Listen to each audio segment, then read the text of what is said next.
রহমত বা রহমা একটি আরবি শব্দ যার অর্থ হল দয়া, করুণা, অনুগ্রহ ও বরকত।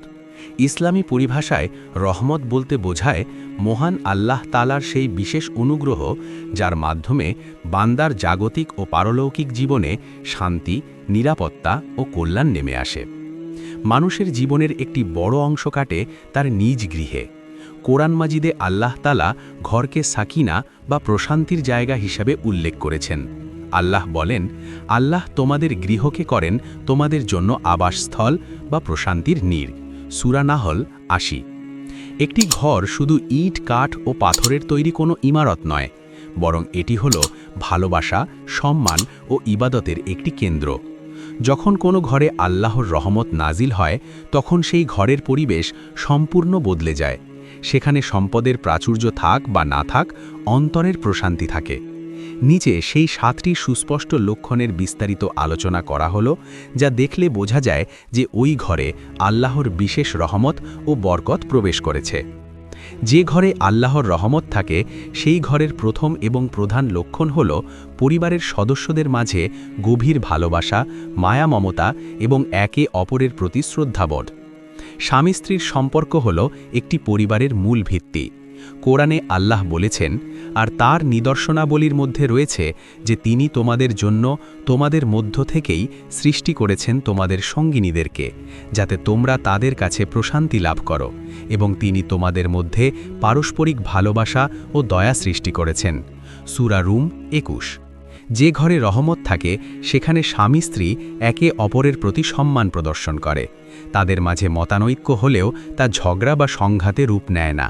তারা একে অপরের ভুলগুলো ক্ষমা করে দেয় এবং ধৈর্য ধারণ করে। শান্তিপূর্ণ ঘরে সন্তানরা পিতামাতার বাধ্যগত হয়। তারা পিতামাতার সাথে উচ্চস্বরে কথা বলে না এবং তাদের সম্মান করে। অন্যদিকে পিতামাতাও সন্তানদের প্রতি স্নেহশীল হন।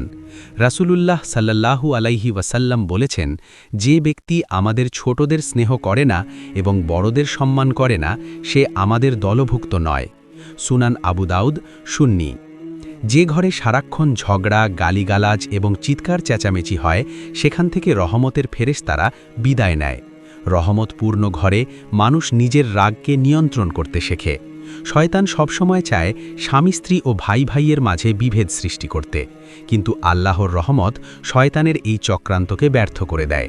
তাই যদি দেখেন আপনার ঘরে একটি স্নিগ্ধ, শান্ত ও ভালোবাসাপূর্ণ পরিবেশ বিরাজ করছে, তবে বুঝবেন এটি সরাসরি আল্লাহর রহমত। ঘরের ভেতরে ইবাদতের পরিবেশ থাকা রহমতের অন্যতম বড় লক্ষণ। যে ঘর আল্লাহর জিকিরে মুখরিত থাকে, সে ঘর আসমানের অধিবাসীদের, ফেরেশতাদের কাছে ঠিক সেইভাবেই জ্বলজ্বল করে, যেভাবে দুনিয়ার মানুষের কাছে আকাশের তারারা জ্বলজ্বল করে। পরিবারের সদস্যরা যদি ৫ ওয়াক্ত নামাজের প্রতি যত্নবান হন, তবে এটি বিশাল বড় একটি রহমত।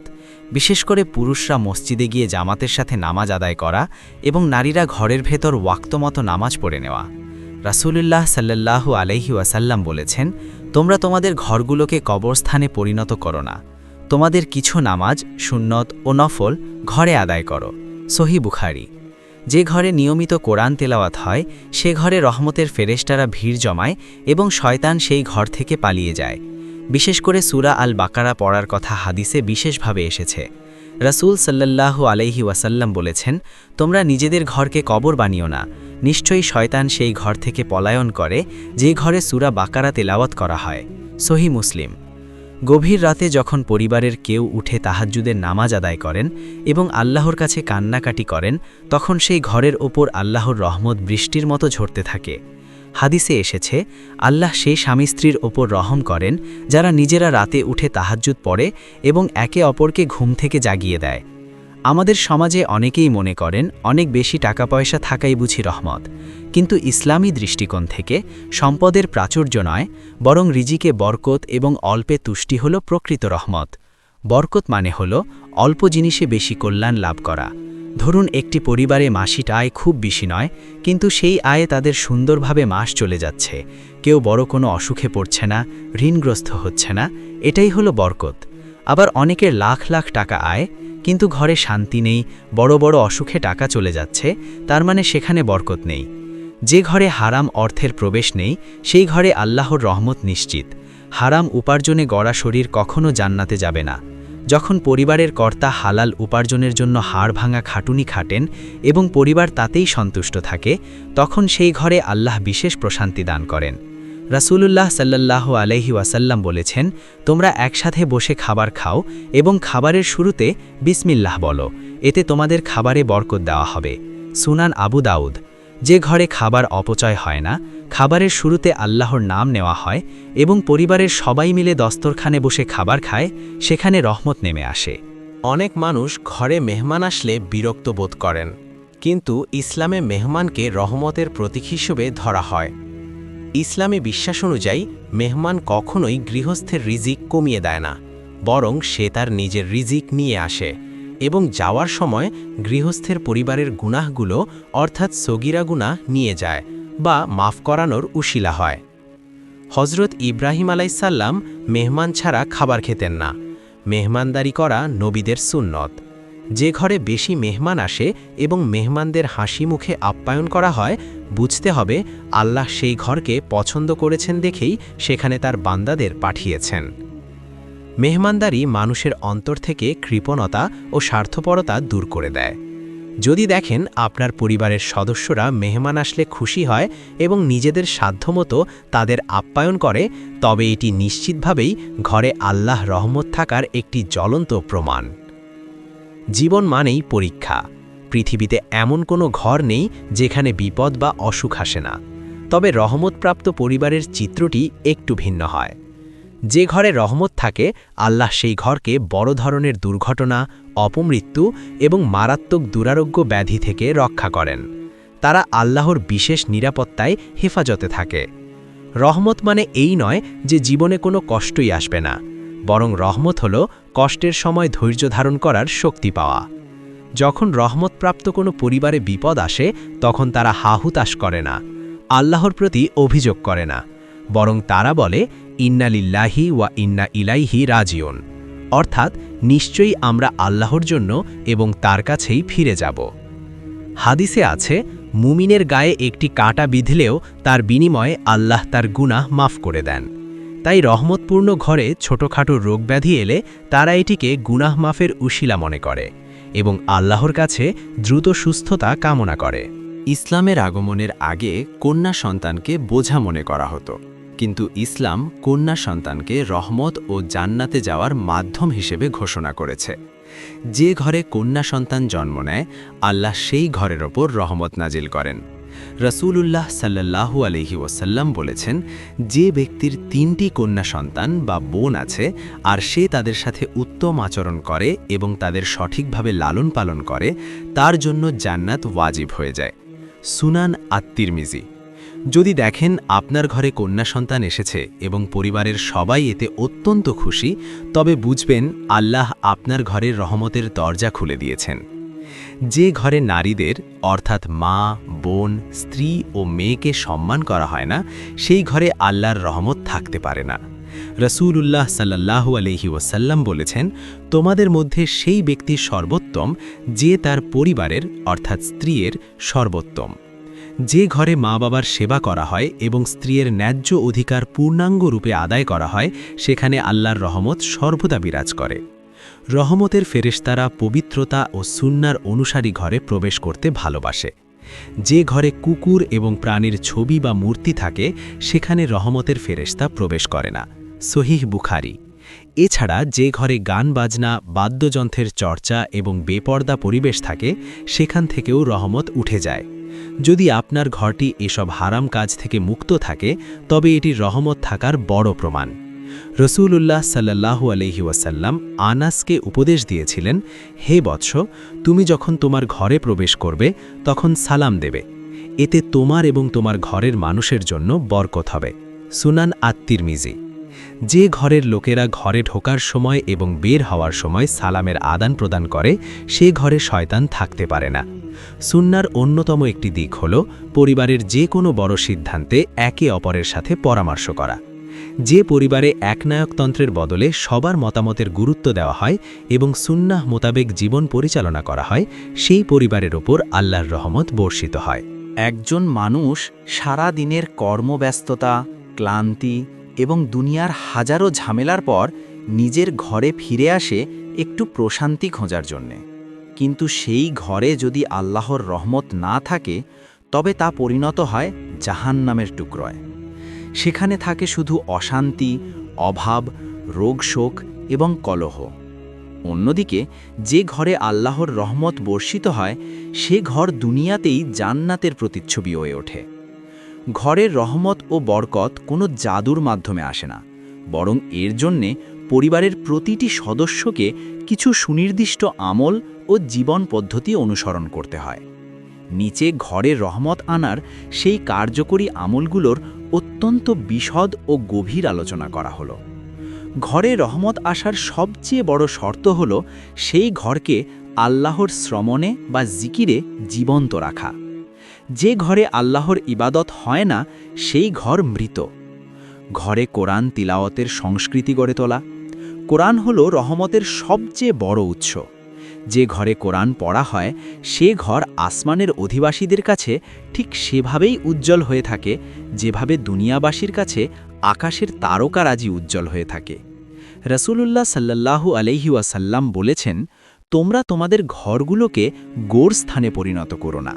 নিশ্চয়ই শয়তান সেই ঘর থেকে পলায়ন করে যে ঘরে সূরা বাকারা তিলাওয়াত করা হয়। সহিহ মুসলিম। শয়তান হলো অশান্তির মূল কারণ। যে ঘরে সূরা বাকারা পড়া হয়, জাদুটোনা, বদনজর বা জিন শয়তান সেই ঘরে টিকতে পারে না। পরিবারের সবার উচিত প্রতিদিন সকালে বা সুবিধাজনক সময়ে অন্তত কিছু অংশ কোরআন তিলাওয়াত করা। শুধু অডিও বা মোবাইল অ্যাপে কোরআন ছেড়ে রাখাই যথেষ্ট নয়, বরং পরিবারের সদস্যদের নিজের কণ্ঠে তিলাওয়াত করা উচিত। ফরজ নামাজ মসজিদে এবং সুন্নাত বা নফল নামাজ ঘরে আদায় করা। পুরুষদের জন্য 5 ওয়াক্ত ফরজ নামাজ মসজিদে জামায়াতের সাথে পড়া সুন্নতে মুআক্কাদা। কিন্তু অনেকেই জানেন না যে সুন্নত ও নফল নামাজগুলো ঘরে পড়ার ফজিলত অনেক বেশি। রাসূলুল্লাহ সাল্লাল্লাহু আলাইহি ওয়াসাল্লাম বলেছেন, হে মানুষেরা, তোমরা নিজেদের ঘরে নামাজ পড়ো, কারণ ফরজ নামাজ ছাড়া মানুষের অন্যান্য নামাজ ঘরে পড়াই উত্তম। বুখারী ও মুসলিম। ঘরে যখন নামাজ পড়া হয়, তখন সেই স্থানে আল্লাহর নূর বা আলো বর্ষিত হয়। এটি ঘরের পরিবেশকে পবিত্র করে এবং পরিবারের অন্য সদস্যদের, বিশেষ করে শিশুদের, নামাজের প্রতি আগ্রহী করে তোলে। তাহাজ্জুদের সময় পরিবারের সদস্যদের জাগিয়ে দেওয়া। রাতের শেষ প্রহর হল রহমত নাজিলের সবচেয়ে শ্রেষ্ঠ সময়। আল্লাহ তাআলা প্রথম আসমানে নেমে আসেন এবং বান্দাদের ডাকতে থাকেন। হাদিসে এসেছে, আল্লাহ সেই স্বামীর ওপর রহম করেন যে রাতে উঠে তাহাজ্জুদ পড়ে এবং তার স্ত্রীকে জাগায়। স্ত্রী উঠতে না চাইলে তার মুখে হালকা পানির ছিটা দেয়। একইভাবে আল্লাহ সেই স্ত্রীর ওপরও রহম করেন যে রাতে উঠে নামাজ পড়ে এবং তার স্বামীকে জাগায়। আবু দাউদ। যে স্বামী স্ত্রী রাতে উঠে একত্রে আল্লাহর ইবাদত করেন, তাদের মাঝে আল্লাহ এমন এক ঐশী ভালোবাসা, মাওয়াদ্দা সৃষ্টি করে দেন, যা পৃথিবীর কোনো সম্পদ দিয়ে কেনা সম্ভব নয়। সকাল সন্ধ্যার মাসনুন জিকির ও দোয়া। পরিবেশকে শয়তানের প্ররোচনা থেকে মুক্ত রাখতে সকাল সন্ধ্যার জিকিরের বিকল্প নেই। সূরা ইখলাস, ফালাক, নাস, আয়াতুল কুরসি এবং অন্যান্য মাসনুন দোয়াগুলো নিয়মিত পড়লে ঘরের ওপর আল্লাহর অদৃশ্য এক সুরক্ষার চাদর, হেফাজত তৈরি হয়। ইবাদতের পাশাপাশি পরিবারের সদস্যদের পারস্পরিক আচরণ রহমত আসার অন্যতম বড় একটি কারণ। যেখানে ভালোবাসা নেই, সেখানে রহমত থাকে না। ঘরে প্রবেশের সময় সালাম দেওয়া বরকতের চাবিকাঠি। আপনি যখন বাইরে থেকে ঘরে প্রবেশ করবেন, ঘরে আপনার স্ত্রী, সন্তান বা অন্য কেউ থাকুক বা না থাকুক, সবসময় বিসমিল্লাহ বলে প্রবেশ করবেন এবং আসসালামু আলাইকুম বলবেন।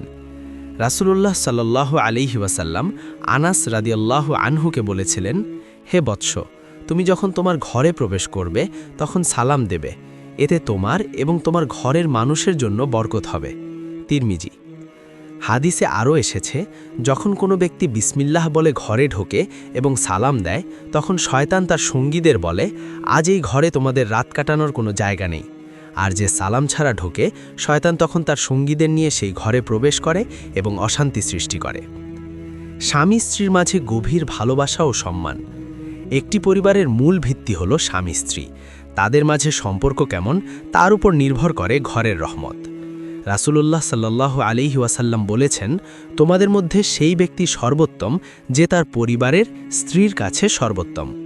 ঘরের কাজে স্ত্রীকে সাহায্য করা নবীর সুন্নত। হজরত আয়েশা রাদিয়াল্লাহু আনহাকে জিজ্ঞেস করা হয়েছিল, রাসূল সাল্লাল্লাহু আলাইহি ওয়াসাল্লাম ঘরে কি করতেন? তিনি বলেছিলেন, তিনি ঘরের কাজে পরিবারের সদস্যদের সাহায্য করতেন, নিজের কাপড় নিজে সেলাই করতেন, জুতো মেরামত করতেন, আর নামাজের সময় হলে মসজিদে চলে যেতেন। বুহারি। যে স্বামী অহংকার না করে ঘরের কাজে স্ত্রীকে সাহায্য করে, আল্লাহ সেই ঘরে রহমতের বন্যা বইয়ে দেন। রাগ নিয়ন্ত্রণ এবং ঝগড়া বিবাদ এড়িয়ে চলা। যে ঘরে সারাক্ষণ ঝগড়া, গালিগালাজ, উচ্চস্বরে কথা কাটাকাটি হয়, সেখান থেকে রহমতের ফেরেশতারা বিভায় নেয়। শয়তানের সবচেয়ে প্রিয় কাজ হল স্বামী স্ত্রীর মাঝে তালাক ঘটানো এবং পরিবারের মাঝে বিভেদ সৃষ্টি করা। পারিবারিক জীবনে মতানৈক্য হওয়া স্বাভাবিক, কিন্তু তখন ধৈর্য ধারণ করা, অপরকে ক্ষমা করে দেওয়া এবং চুপ থাকা হল রহমতের লক্ষণ। বয়োজ্যেষ্ঠদের সম্মান এবং ছোটদের স্নেহ। যে ঘরে পিতামাতা, দাদা দাদি বা শাশুড়ি শ্বশুরের সাথে খারাপ আচরণ করা হয়, সেই ঘরে কখনো আল্লাহর রহমত আসে না। রাসূল সাল্লাল্লাহু আলাইহি ওয়াসাল্লাম বলেছেন, যে আমাদের ছোটদের স্নেহ করে না এবং বড়দের সম্মান করে না, সে আমাদের দলভুক্ত নয়। পিতামাতার দোয়ায় ঘরের দেয়াল ভেদ করে আরশ পর্যন্ত পৌঁছে যায়। তাদের চোখের পানি পড়লে ঘরের বরকত ধ্বংস হয়ে যায়। রিজিকে বরকত আনা রহমতের একটি বিশাল অংশ। বরকত মানে হল অল্প সম্পদে বেশি কল্যাণ লাভ করা। একসাথে বসে খাবার খাওয়া এবং বিসমিল্লাহ বলা। বর্তমান যুগে পরিবারের সবাই যার যার মতো আলাদা রুমে আলাদা সময়ে টিভি বা মোবাইলের সামনে বসে খাবার খায়। এটি রহমত ও বরকত নষ্ট হওয়ার অন্যতম বড় কারণ। সাহাবীরা একবার রাসূল সাল্লাল্লাহু আলাইহি ওয়াসাল্লামকে বললেন, ইয়া রাসূলাল্লাহ, আমরা খাবার খাই কিন্তু আমাদের পেট ভরে না, তৃপ্তি আসে না।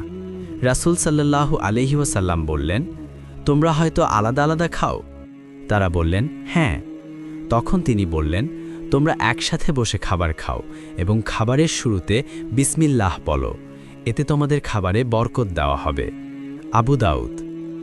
খাবারের শেষে আঙুল চেটে খাওয়া এবং প্লেট পরিষ্কার করে খাওয়া সুন্নাত, কারণ খাবারে কোথায় বরকত লুকিয়ে আছে তা আমরা জানি না।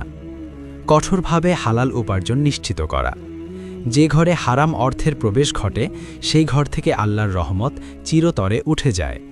সুদ, ঘুষ, ধোঁকাবাজি বা ওজনে কম দিয়ে উপার্জিত অর্থে কেনা খাবার খেয়ে যে রক্তমাংস তৈরি হয়, তা কখনো জান্নাতে প্রবেশ করবে না।